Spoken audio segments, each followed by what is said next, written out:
Turkish President Tayyip Erdogan has made the first step toward building a canal on the western outskirts of Istanbul, despite concerns about the project's environmental and economic impacts. Today, we are beginning a new chapter in Turkey's development history, Erdogan said Saturday during a groundbreaking ceremony for the Sazlidere Bridge, which will span the planned route. We see Canal Istanbul as a project to save Istanbul's future, to ensure the safety of life and property along Istanbul's Bosphorus and its surrounding citizens, he explained.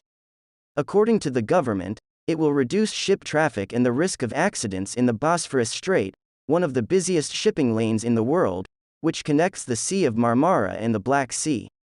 Dubbed by Erdogan as his crazy project, when he first tried to suggest building the canal in 2011, the 45 km, 28-mile, long project linking the Marmara Sea and the Black Sea west of the Bosphorus includes building new seaports, overpasses, businesses, housing districts, and lakes.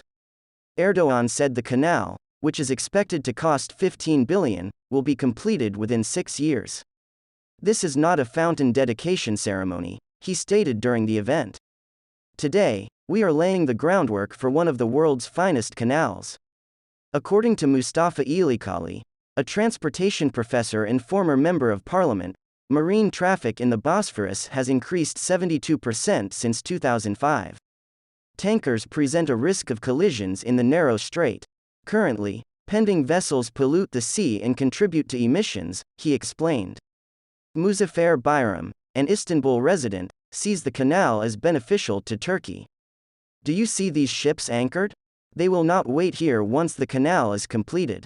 Additionally, they will pay a premium for transit through Turkey.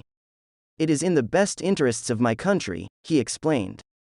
However, opponents argue that the canal will wreak havoc on the city's ecology, exacerbate the dangers posed by earthquakes, and burden the already struggling Turkish economy with additional debt.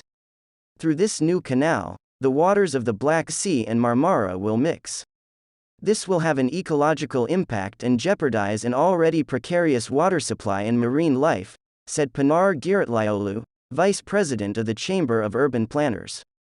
According to Ercüment Gulamek, a farmer and stockbreeder in Baklali, the project will annex a portion of his village. We wish we could expand the business and build an indoor barn, but we are unable to do so. It is prohibited. What I do is the only job I am familiar with. I am not eligible to become a night watchman until these locations become settlements, he explained. The first structure of the project, an 8-lane, 840-meter, approximately half-mile road bridge, will connect to the North Marmara Highway, which also connects to two other recent infrastructure investments, a new airport and a third Bosphorus bridge. This has prompted Istanbul Mayor Ekrem İmamoğlu, a member of Turkey's main opposition Republican People's Party, to describe Saturday's ceremony as an illusory, centered on highway plans rather than the canal. The canal project has nothing to do with the construction of a bridge here. It has to do with the road hub, he said Thursday during a news conference in Sazlidere.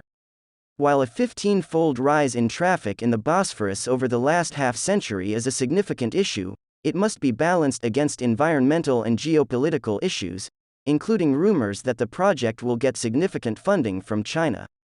Deviating from the Bosphorus congestion as a valid argument, he stated. But then there are other considerations. Does this weigh the environmental cost and maybe threaten Turkish sovereignty if it is funded by China?